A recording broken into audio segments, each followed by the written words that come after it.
इस कार्यक्रम के प्रायोजक हैं कृषि एवं किसान कल्याण मंत्रालय, भारत सरकार। हर जोखिम से निकल कर फसल आए, सुरक्षित हो जाए।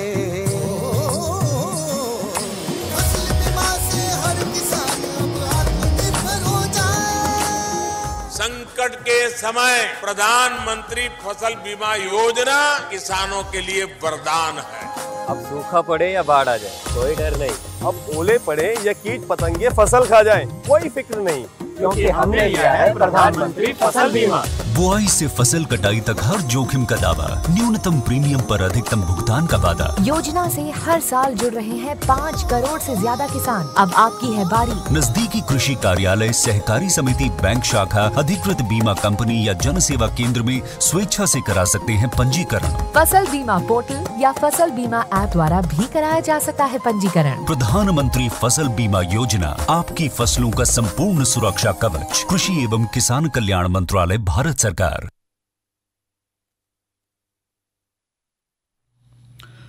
वीरेंद्र भाई राम राम। पुरुषोत्तम भाई, आपने भी और किसान वाणी कार्यक्रम सुनने वाले सारे बहन भाई है ना हमारी राम राम। पुरुषोत्तम भाई जी वीरेंद्र भाई, 1-2 दिन से देख रहे हो बड़ी लंबी लंबी पर्चियां सी ले रहे हैं आप हाथ में, क्या कुछ लिख रहे हो? घर का सौदा पत्ता लिख रहे हो, क्या ले रहे हो? ये तो आप ना जान लेना चाहिए कि कल भी आप टेलीविजन में बैठे थे बड़ी देर से और देख तो रहे थे, और आज भी आज अखबार पढ़ रहे थे आप। हाँ बिल्कुल, और बड़ी सुर्खियां पढ़ रहे थे। हाँ वो तो उसमें तो ये था पुरुषोत्तम भाई, कोई बजट वगैरह आया कह रहे हैं कि हाँ, बजट की बात चल रही थी। बिल्कुल सही बिछाना आपने। उसकी भी। और फिर आप क्या ले रहे थे? आप घर का बजट ले रहे थे या जो अपना मैं बजट भी खेती का बजट ले रहा था। अच्छा, खेती का। हाँ, मोटी मोटी बातें लिख रहे थे, मोटी मोटी बातें लिख रहा था भी। सारे देश की बातें तो आई हैं उसमें। अच्छा जी। पर खेती की भी जरूर आनी चाहिए ना। जरूर आनी चाहिए, हर क्षेत्र की आई, हर क्षेत्र की आई। तो ये बहुत अच्छा संतुलित बजट जो है। बिल्कुल है। बिल्कुल। तो उसमें फिर खेती के बारे में क्या कुछ? खेती के बारे में वीरेंद्र भाई, जिस तरह हमारी सरकार चाह रही है कि हमारा जो खेती का आमदन है वो बढ़ जाए। अच्छा, दुगनी हो जाए। हाँ बिल्कुल, किसानों की आय तो दुगनी होनी भी चाहिए। और हर किसान भी चाहवा। हर किसान भी चाहवा। अभी हर किसान ने चाहवा है कि जिस पिछले साल जो हमारी खर्च पानी होया था, जी हाँ, यानी कि आमदन हुई थी, उससे ज्यादा अब की बार हो। हाँ सही कह रहे हैं।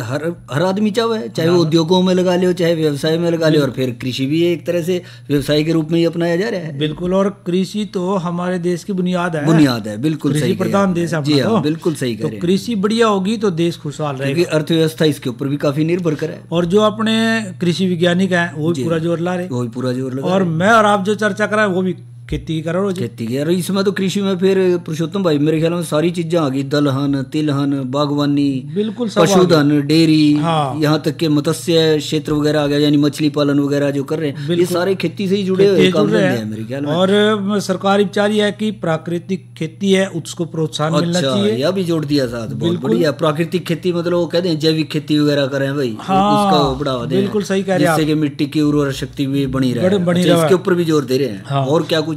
और एक कम पानी वाली जो फसल है, अच्छा, पानी की खपत जिसमें कम हो, ऐसी फसलों को बढ़ावा देना। अच्छा, यह भी आपने बहुत बढ़िया बात बताई पुरुषोत्तम भाई। देखो हाँ, फिर और इससे ज्यादा क्या बढ़िया होगा बजट के भी, जिसमें देखो पानी के जल संरक्षण के ऊपर भी विचार चल रहा है, और साथ साथ पैदावार को बढ़ाने का। और साथ में जो टेक्नोलॉजी है ना, जी हाँ, बढ़िया टेक्नोलॉजी, क्योंकि छोटे किसान रह गए, मतलब कृषि मशीनरी वगैरह, तो वो भी बढ़िया हो, कम उस वाली हो, और खर्चा उसमें कम हो, या उसकी बजट कम वाली हो, और वो किसान के मतलब सस्ते कृषि उपकरण मिल सके किसान भाइयों को। ऐसे तो इसमें हर बार जो पूंजी निवेश करा है उसमें सरकार जो है उसको बढ़ावा देती रहा है। अच्छा जी। और खेती में भी हर बार बढ़ावा कुछ ना कुछ जरूर देगा। जी हाँ। तो इसमें जो 2016-17 की बात करें आप, तो सरकार ने 6.8 पॉइंट ये बढ़ावा दिया था कृषि के बजट को जी। इसके बाद फिर 17-18 में इसी प्रकार से 2.6 और बढ़ाया, मतलब हर साल बढ़ने पे ही है। हाँ, फिर 18-19 में 4.3, फिर 19-20 में 3.6, और इसी प्रकार से 21-22 में भी 3.9। इस तरह से वो बढ़ावा चल रहा है। अच्छा, इसमें यो भी होगा जो मान लो पैदावार बढ़ेगी, अपनी घर की तो जरूरत हम पूरी कर ही लेंगे, तो जो बच गया फिर वो बाहर विदेश का, जिस तरह कह दें कि भी किसानों की आय बढ़ा के जो है उसमें एग्रीकल्चर सेक्टर में जो निर्यात को भी बढ़ावा दे सके, निर्यात को बढ़ावा दे सका। और जो नैनो टेक्नोलॉजी है, अच्छा, जैसे नैनो यूरिया खाद की बात करें, थोड़े से में काम चल जाए, थोड़े से वो नहीं है कि बड़े बड़े कट्टे ठाण की जरूरत है ना, ट्राली लानी नहीं आवे, अपने अपने मोटरसाइकिल पे या गड्डी पे करे नहीं। हाँ, अच्छा, एक बात और आई है कि ड्रोन सिस्टम का प्रयोग भी करिए। हाँ, ये भी आपने बहुत बढ़िया तकनीक की तरफ इस तरह चल रहे हैं कि इसको भी बढ़ावा दिया जाएगा और इस पे अच्छे प्रयास करेंगे। हाँ। यानी ड्रोन का तो हो जाएगा कि ऊपर से ही छिड़काव करने में हो जाएगा, खेतों में कल्ले कल्ले किले में नहीं फिरने की जरूरत है। और दूसरा वीरेंद्र भाई ये भी है उसमें कि हर जगह सही वो गिरेगी दवा। अच्छा, छिड़काव एक समान एक जैसा होगा, एक जैसा होगा। हाँ। और जो फर्टिलाइजर है उसकी जो मार्केटिंग है किसानों की, वो भी बढ़िया होनी चाहिए। ठीक, तो ये सारी की सारी बातें जो है अपनी खेती से जुड़ी हुई हैं। और जो एग्रीकल्चर मार्केट है उसमें निजी निवेश भी हम कर सका है जी। और साथ में अब की बार जो बजट की बात करें ना, जो टोटल बजट है अपना, वो है 39.45 लाख करोड़। अच्छा, 39.45 लाख करोड़ का, हाँ, ये बजट है अपना। अच्छा, और उसमें से जो कृषि को दिया है जी, जो कृषि को दिया है वो है 1,51,521 करोड़। अच्छा, तो बहुत बड़ा हिस्सा दे दिया कृषि को तो। हाँ, और पिछले बार से भी बढ़ा के दिया है। अच्छा, पिछले बार था 1,47,764 करोड़। अच्छा, ये पिछले साल का था और अब की बार लगभग इतना बढ़ा दिया है, तो अच्छी बात है। तो इतना बजट जो है सरकार ने कृषि को दिया है। यानी कि आपका कहने का अभिप्राय है कि सरकार की तरफ से पूरा प्रयास किया जा रहा है कि किसानों को किसी चीज़ की कमी ना रहे और उनकी सुख सुविधा संपन्नता भी बढ़ती रहे और जो कृषि उपकरण है वो भी ज़्यादा से ज़्यादा इस्तेमाल कर सकें, नई तकनीक का इस्तेमाल कर सकें। तो वो जब ही होगा जब बजट में पैसा रखेंगे, तो पैसा रखा गया किसानों के लिए तो उसमें दे रहे हैं। और जैसे न्यूनतम समर्थन मूल्य की आप बात कर रहे थे कि न्यूनतम समर्थन मूल्य तो जैसा वो कह रहे हैं कि जिस अनुसार चल रहा है वो मिलता रहेगा, उसमें भी उनको फायदा रहेगा। जो हाईटेक खेती है ना वीरेंद्र भाई, उसको पूरा प्रोत्साहन देना है। अच्छा, उच्च तकनीक की खेती, उच्च तकनीक से थी, और साथ में निवेश इस पे जोर देना है पूरा।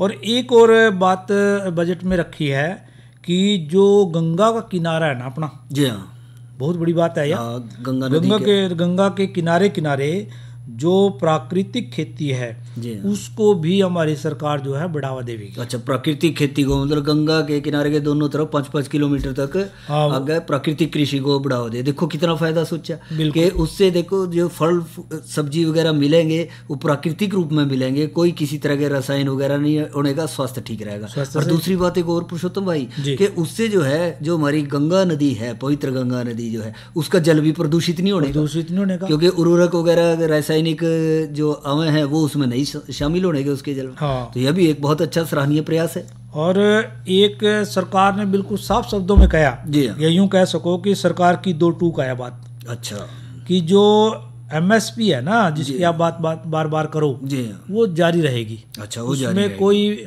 ऐसा कोई रुकावट नहीं है, कुछ नहीं, तो वो बिल्कुल जारी रहेगी। उसने सरकार बिल्कुल कहीं भी उसमें चूक लेने वाली नहीं है। और सरकार ये भी चाहा है कि प्राकृतिक खेती बढ़ावा हो, और जो दूसरी खेती है रासायनिक, उससे माना छुटकारा मिले। और इसके साथ साथ फसल विविधीकरण पे भी कुछ चर्चा कर रहे थे आपके भी, इसमें जो अलग अलग तरह की फसलें उगाएंगे, जैसे दलहनी, तिलहनी, जी, बागवानी पे जोर दिया जाएगा, जिससे कि किसानों को जो है कई तरह से कई दिशाओं से जो है आमदन बढ़े उसको, और ये बजट खाली समय का सदुपयोग हो। हाँ वीरेंद्र भाई, ये बजट ऐसा है कि एक तरह से कई साल तक चलने वाला है। अच्छा, वैसे तो सरकार की मंशा ये है कि ये बजट जो है, जो हम 100वें साल में जावा, वहाँ तक इसके जो है रिजल्ट आगे आगे बढ़ते चले जावा, अच्छे रिजल्ट इसके आंदे चले जाओ। हाँ, ये तो आप सही कह रहे हो पुरुषोत्तम भाई, क्योंकि फसलों के साथ साथ जो पशुधन विकास है, दलहन है, बागवानी है, डेयरी है, या फिर मत्स्य क्षेत्र है, या और कृषि के सहायक धंधे जो बढ़ेंगे उसके साथ साथ, तो इन्हीं क्षेत्रों के सहारे जो है कृषि क्षेत्र की विकास दर जो है उसको भी जो है एक तरह से उछाल मिलेगा, वो भी बढ़ोतरी होगी। हाँ, जो भी सरकार का है, सरकार चाहा है कि कृषि में जो टिकाऊ विकास है वो ऐसा होना चाहिए, ऐसे बजट पे उनका फोकस है। जी कि लगातार वो बढ़ता भी रहे और हमारे जो कृषि है वो उद्योग की तरह हो। अच्छा। अभी जैसे वीरेंद्र भाई पहला आप कोई चीज ले करो थे, फल सब्जियां, जी हाँ भाई ट्राली भरी मंडी में ले गए, ट्राली भर की मंडी में ले गए। जी हाँ अब ऐसी स्थिति आ गया कि आप उसको व्यापारीकरण की दृष्टि से देखो जी भाई, उसको अभी पैकिंग करो, आप पैकिंग करके ले जाओ, थोड़ी सी मेहनत तो हुआ लेकिन फिर पैदावार और बचत कितनी हुआ, जी हाँ खर्चा कितना निकला उसमें से। जी हाँ तो वो जो चीज 5,000 की बिके करती वो 7 की बिका, वो 7 की बिक रही है। थोड़ी सी मेहनत तो और करनी एक आपने कहा ना जो 5 की बिक रही थी वो 7 की हो रही है, यानी मेहनत कर रहे हैं तभी हो रहा है और साथ साथ सरकार सहयोग कर रही है किसानों का। और इसमें ये भी देखने में आ रहा है पुरुषोत्तम भाई जी कि जो देखेंगे सकल घरेलू उत्पाद यानी जीडीपी कहते हैं उसमें भी कृषि क्षेत्र की हिस्सेदारी काफी बड़ी है, काफी बड़ी है, काफी उसमें बड़ी है और उत्पादकता दर भी जो है उसमें कई प्रतिशत जो है बढ़ दी है। और हर चीज पे सरकार ये चाहा है कि जो खर्चा है वो कम रहे, अनुदान हर चीज पे दे रही वो। जी हाँ। जितनी मशीनें बन रही हैं उन पे भी अनुदान है, खाद पानी है उस पे भी अनुदान है, बागवानी है उस पे भी अनुदान है। तो इन सारी चीज़ों पे जो सरकार का फोकस है कि भी जो हमारा क्षेत्र है यो कृषि वाला, इसकी बढ़ोतरी होनी चाहिए। यदि इसकी बढ़ोतरी हुई, इसका उत्पादन बढ़ा है, एक तो अपना जो किसान है खुशहाल हो जाएगा, बिल्कुल देश खुशहाल हो जाएगा, उद्योग धंधे बढ़ेंगे, सारा कुछ इसी पे आधारित है। तो हमारी सरकार की एक मंशा है कि आगे 25 साल तक का लगभग एक बजट है यू। अच्छा, तो ऐसी सोच रख के बजट बनाया गया है और हमारी जो खेती है वो खूब जो है बढ़ती चली जाएगी। और बिल्कुल सही कह रहे हो पुरुषोत्तम भाई के कृषि क्षेत्र में जो विविधीकरण को अपनाने से जहां जरूरत आधारित खेती को काफी बढ़ावा भी मिलेगा और इसके साथ साथ जैसा आप कह रहे थे कि प्राकृतिक संसाधनों का संरक्षण करने में भी मदद मिलेगी। उसके साथ साथ जिस तरह आप कह रहे थे कुछ फसलें ऐसी भी हो सके जो कि कम पानी में हो सके, तो एक तरह से जल संरक्षण हो गया उसमें आ रहा, और प्राकृतिक संसाधन जो प्राकृतिक खेती को प्रोत्साहन मिलेगा तो उसको भारतीय प्राकृतिक कृषि तो बड़ी पुरानी पद्धति रही है पुरुषोत्तम भाई, जिसमें कई तरह से पहले भाई प्राकृतिक रूप से गोबर की गली सड़ी खाद का इस्तेमाल कर रहे हैं, जैविक खाद बनानी है, इस तरह से वो तौर तरीके रहे हैं। तो ये प्राकृतिक हमारे तरीके रहे हैं जो काफी वर्षों से जो है चले आ रहे हैं, पीढ़ी दर पीढ़ी चले आ रहे हैं, उनको भी बढ़ावा मिला। और प्रधानमंत्री किसान सम्मान निधि है, उसकी तो बात बार बार आप करो ही हो। जी हाँ, वो भी आप अच्छी कह रहे हैं, वो भी बहुत बढ़िया स्कीम है, योजना है। उसके साथ भी जो है किसान भाइयों को कितना फायदा हो रहा है उससे। तो बहुत सी योजनाएं जो पहले भी चल रही थी और अब नई बजट में भी आ रही हैं और आगे भी चलती रहेंगी, तो उससे जो है बहुत ज़्यादा किसान भाइयों को फ़ायदा होगा। और जो ये आम बजट आ रहा है एक तरह से यूँ कहेंगे कि विशेष लाभकारी बजट है किसान भाइयों के लिए हित में। जी, तो इब वीरेंद्र भाई जी हाँ, इब देखो भाइयों ने एक लोकगीत सुनवा दो। और लेखे जोखे पे तो आपने बहुत चर्चा करी है, वो लेखा जोखा भी बहुत जरूरी था जरूर, पर ये लोकगीत सुनना भी जरूरी है, तो करवा दो भाइयों का मनोरंजन। तो आओ सुने ये लोकगीत। जी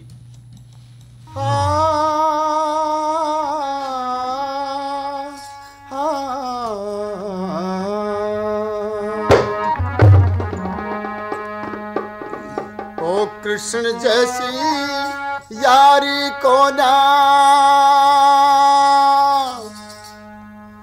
भरत राम सा प्यार नहीं, भमा सा जैसा दुनिया में और कोई सौदार नहीं।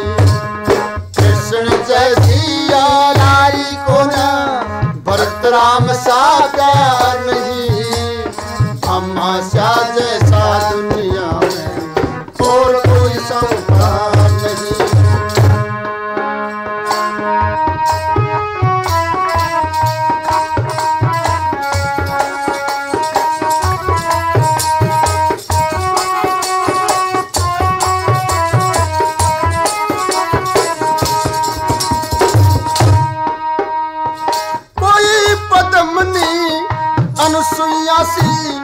पतिव्रत में नारी ना, कुबरी सी ना, दुष्टा औरत कुंती सी मैं तारी ना,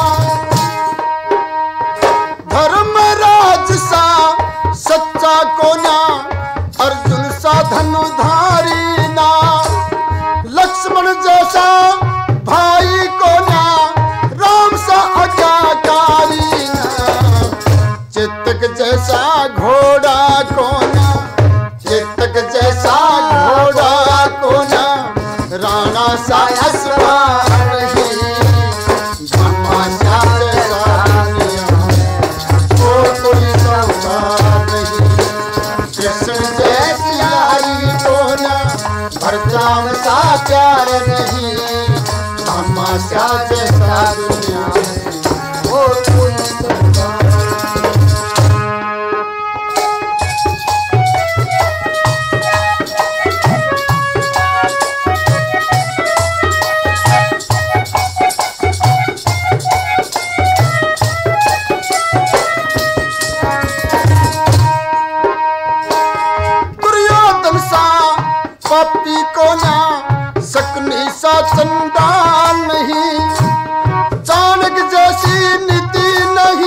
रफ्तार नहीं, तमाशा जैसा दुनिया में और कोई सौगार नहीं।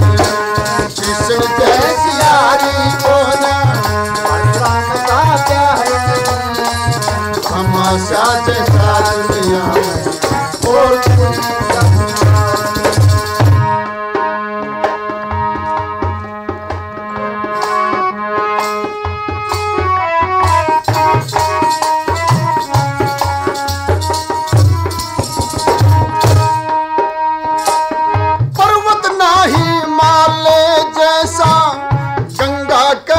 पानी ना, रामायण सा युद्ध को ना और रावण सा अभिमानी ना।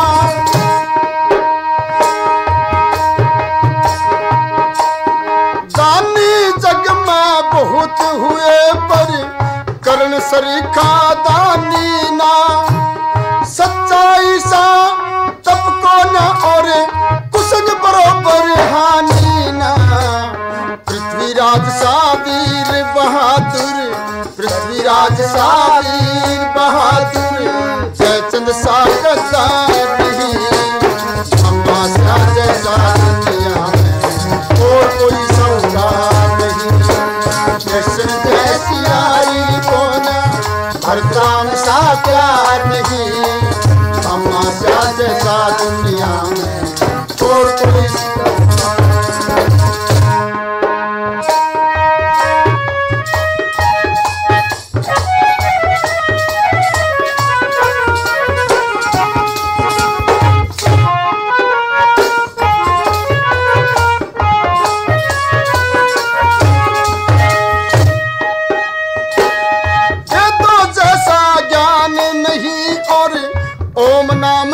ना को ना, दयानंद सा ब्रह्मचारी ना, श्रवण सा बेटा को ना।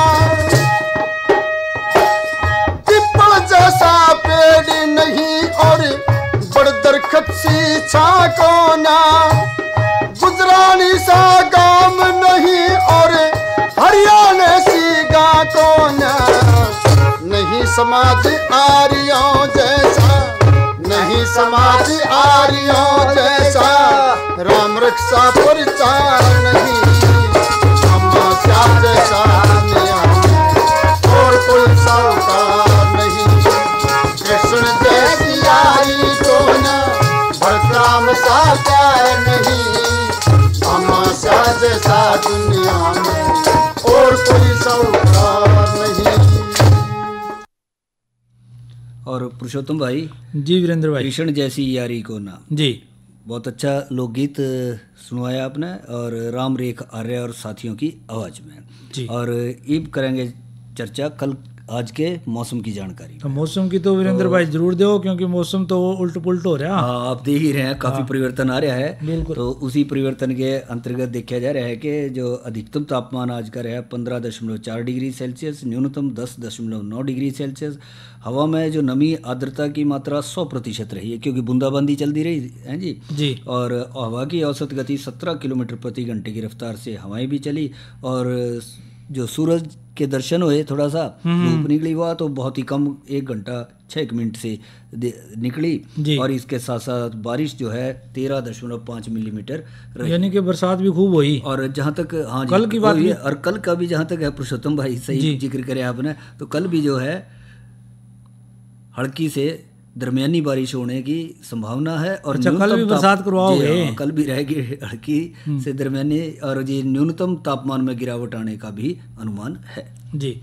और वीरेंद्र भाई देखो, कल भी हम किसानवाणी कार्यक्रम में जो विषय लेके आएंगे, वो विषय एक तो हमने बजट पे ही बात करनी है।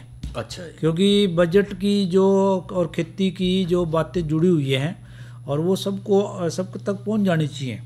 और दूसरा जिस विषय पर हम आज की नसीहत के अंतर्गत चर्चा करेंगे, वो रहेगी गेहूं फसल की देखभाल। गेहूं फसल की देखभाल, क्योंकि गेहूं पे भी चर्चा करनी पड़ेगी। बरसात आ रही है, पीली हो जाए गेहूं, और रबी मौसम की एक अहम फसल भी है, और अब जो हम विषय पे चर्चा करेंगे वो है बागों से जुड़ी हुई। अच्छा, आज की नसीहत में भी आप बागों की देखभाल यही जो चर्चा करेंगे, बागों की भी आपने सही कहा पुरुषोत्तम भाई। जे इन दिनों में थोड़ी देखभाल करेंगे फल वृक्षों का, तो आगे आप देख रहे हैं नौरस के दिन आने लग रहे हैं, नई नई फूट भी आवेगी, इन पे कोपला भी आवेंगी, बढ़वार भी करेंगे जी। और जी फूल भी आवेंगे, बूर भी बनेगा। बिल्कुल, जिस तरह आम वगैरह के हैं या और फल वृक्ष हैं, उसमें अंगूर के जो बेला सुप्तावस्था में थी, या अंगूर, आड़ू, अलूचा, नाशपाती, आलू बुखारा वगैरह ये जो थे, ये सारे जो हैं ये अपना नई नई फूट इन पानी शुरू हो जाएगी। और ये लगा भी सका इन दिनों, लगा भी सका। पतझड़ वाले जो पौधे हैं ये तो सारे इन दिनों में लग सके, इन दिनों लगा जी हाँ। और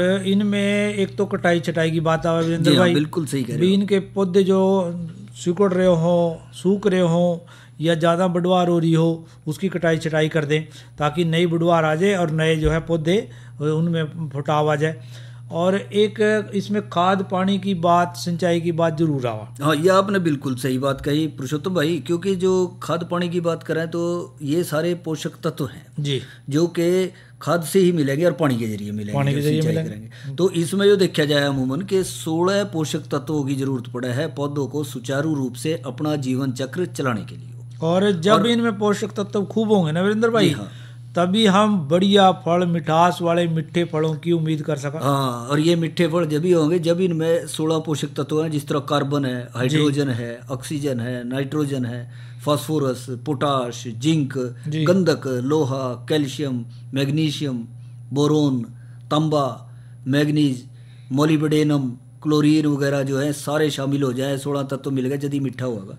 पर वीरेंद्र भाई देखो, आम किसान जो है उसने पता नहीं होता क्या लक्षण बन जाए इनके पौधों की, वे तत्वों की कमी होगी इनमें। जो लक्षण की बात करें पुरुषोत्तम भाई, तो फलदार पौधों में ये जो हम बात कर रहे थे 16 पोषक तत्वों की, इनकी मात्रा कम हो जाने पे इनकी कमी के लक्षण पत्तों पे दिखाई देगा, पत्तों में दिखाई देगा। तो वैसे तो इनकी पहचान के लिए जो है किसान भाई जो अनुभवी हैं, पुराने हैं, वो तो पहचान जाए जी, नहीं तो फिर जो नजदीकी उद्यान विशेषज्ञ हैं, जो बागवानी विशेषज्ञ हैं, उनकी भी सलाह ले इसके हैं। अब बागवानी से तो जुड़ा रहना चाहिए जी हाँ। जो भी हमारा भाई फल वाले वृक्षों की खेती कर रहा हो, बागवानी बाग लगा रखे हो, चाहे वो नया बाग लगा रहा हो चाहे पुराना बाग हो, वो बागवानी विभाग से तो जुड़ा रहना चाहिए। और आपने नए पुराने की बात करी पुरुषोत्तम भाई, दोनों ही अवस्थाओं में बाग की, पौधों की या बड़े फल वृक्षों की जो है देखभाल बहुत ज्यादा जरूरी है। और आप कह रहे थे पोषक तत्वों की कमी के लक्षण, तो एक मिसाल के तौर पर ले जी, तो उसमें जिस तरह नाइट्रोजन की कमी आ जाए, तो उसमें जो टहनियां हैं उनके नीचे वाले पत्ते पीले पड़ जाएंगे। अच्छा, और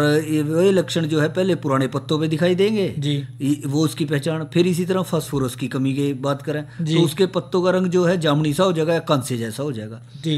अब आप कहोगे पोटाश का भी जिक्र कर लो, तो पोटाश की कमी से जो है पुराने पत्ते थोड़े से करड़े हो जाएंगे और मोटे होकर किनारों से मुड़ने शुरू हो जाएंगे, चुगड़ा सा बन जाएगा उनका, कट्ठे से हो जाएंगे। वीरेंद्र भाई आप एक बात कर रहे थे भी, पोषक तत्वों से ही ये जितने पोषक तत्वों के नाम लिया आपने जी, उससे खाद के द्वारा ही ये पूरे हुआ। हाँ, बात सही कह रहे हो। तो फिर खाद कब डालनी और किस तरह डालनी, और अब ये बात आ जा तो अब खाद कब और कहाँ डालें जी, तो उसमें फलदार पौधों को पोषक तत्वों के लिए जो है 2 समय पे जरूरत पड़े है खाद की। एक तो यह नई बढ़वार आने लग रही, जैसा हम जिक्र कर रहे थे, बाग अगर नई बारिश के दिन आवेंगे, तापमान बढ़ेगा तो नए पत्ते वगैरह आवेंगे, तो उन दिनों खाद डालना है। और दूसरा फिर फल बढ़वार के दौरान, अच्छा फल बढ़ोतरी जब फल बढ़ने लग रहा है, जब उस पर है जी, तो ज्यादातर देखा जाए है पौधों की बढ़वार जो है इस महीने में शुरू हो जाएगी और अगले महीने तक जो चलेगी फरवरी के महीने में। तो और इस समय जड़ें भी जो है पूरी तरह से धीरे धीरे जैसे जैसे तापमान बढ़ेगा ना, वे सुप्त अवस्था से निकल के सक्रिय होने लग जाएंगे पूरी। अच्छा हाँ जी।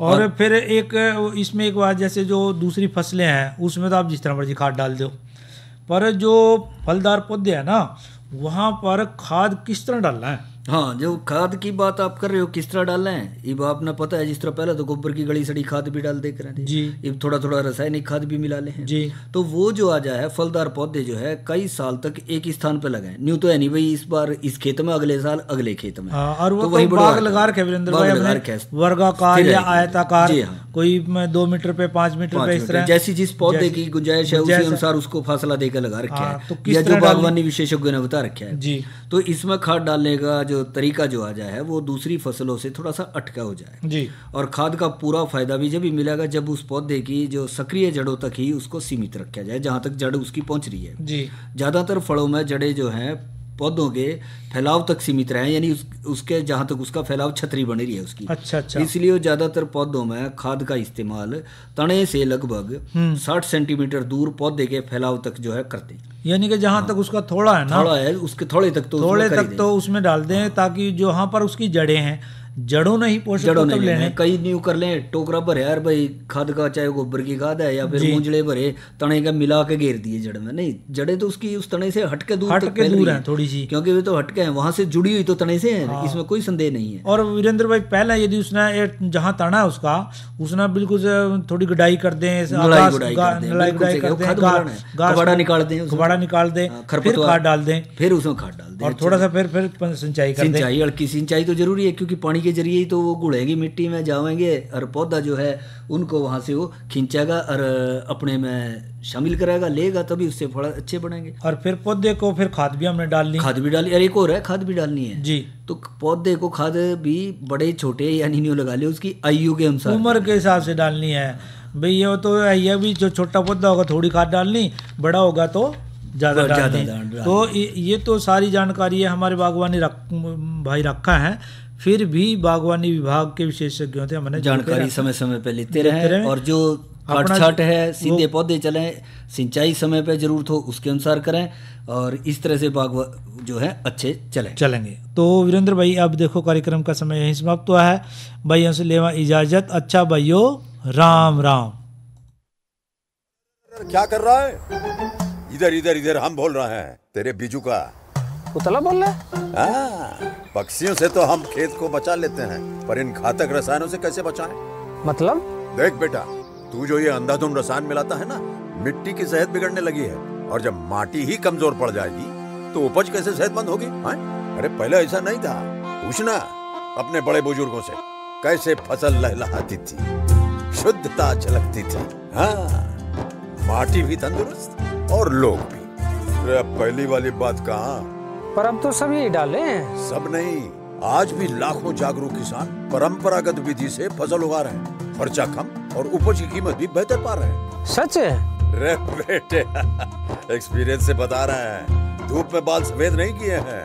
हाँ। ठीक है भाई, मैं भी आज से जैविक खेती शुरू करूंगा। माटी से प्रेम की परंपरा है, परंपरागत खेती। कार्यक्रम के प्रायोजक थे कृषि एवं किसान कल्याण मंत्रालय, भारत सरकार।